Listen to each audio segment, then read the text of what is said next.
আপনারা শুনছেন place of fear, যেখানে ভয়ঙ্কর গল্পগুলো আপনাকে ভয়াবহ সত্যি থেকে বাঁচাতে সাহায্য করে না।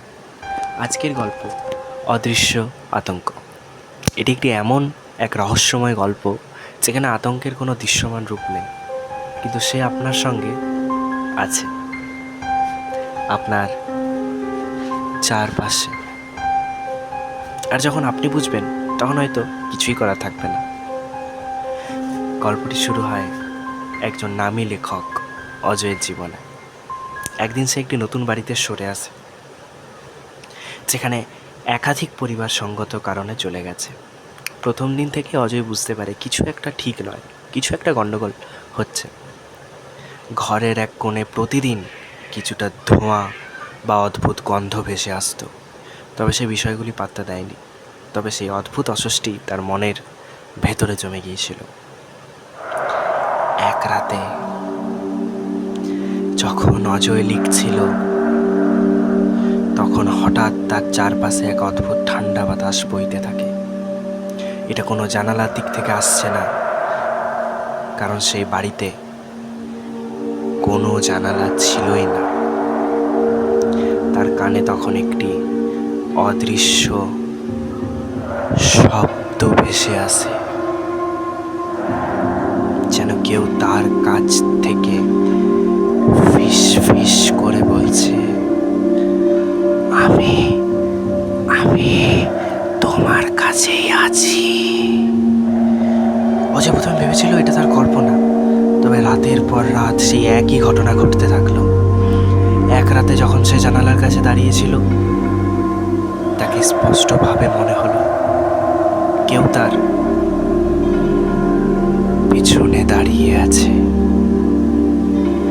তার শ্বাস প্রশ্বাস তীব্র হয়ে উঠেছিল, কিন্তু কোনো অবয়ব চোখে পড়েনি।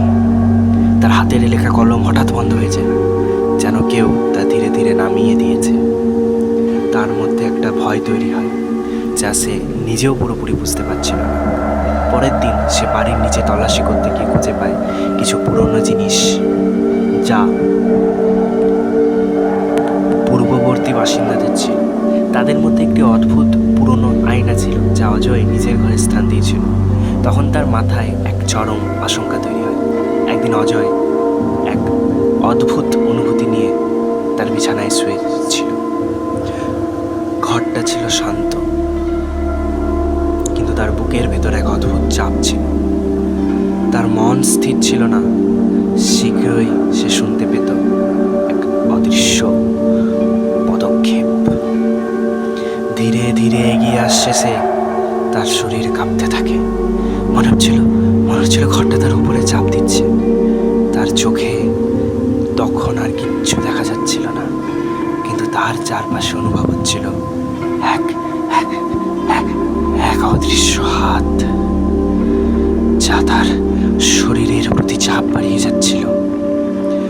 আমি তোমাকে ছেড়ে দেব না। অজয় সেই শব্দটা মনে হচ্ছিল তার মাথার ভেতর থেকে বেরিয়ে আসছে।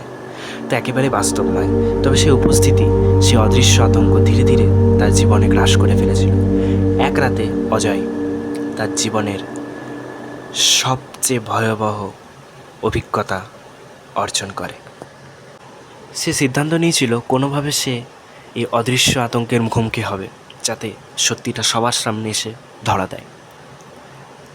রাতের অন্ধকারে সে আবার সেই পুরনো আয়নায় তাকালো, আর তখনই তার চোখে স্পষ্ট হয়ে ওঠে এক এক এক অদৃশ্য মানুষের মুখের প্রতিচ্ছবি। একটি শূন্য চোখ, ফ্যাকাশে গা, ডার্ক মুখ, এগুলো যেন তার দিকে তাকিয়ে আছে। সে চিৎকার করে উঠতে চাইল, কিন্তু শব্দ বের হলো না। সে বুঝতে পারল এই অদৃশ্য আতঙ্ক তার জীবনের এক অঙ্গ হয়ে উঠেছে, আর সে কখনোই এ থেকে মুক্তি পাবে না। এখনো অজয় হারিয়ে গেছে, আর কেউ জানে না সে কোথায়। তবে কেউ যখন তার আয়নায় তাকায়, তারা বুঝতে পারে এই অদৃশ্য আতঙ্ক কখনোই চলে যায় না। এমন আরও গল্প শুনতে সাবস্ক্রাইব করুন প্লেস অফ ফিয়ার চ্যানেলটিকে। কমেন্টে জানান যদি আপনার সামনে কখনো এমন অদৃশ্য আতঙ্ক আসে আপনি কি করবেন, জানান কমেন্টে। পরের গল্পে দেখা হচ্ছে, ততক্ষণ ভালো থাকবেন, সুস্থ থাকবেন এবং গল্প শুনতে থাকবেন। ধন্যবাদ।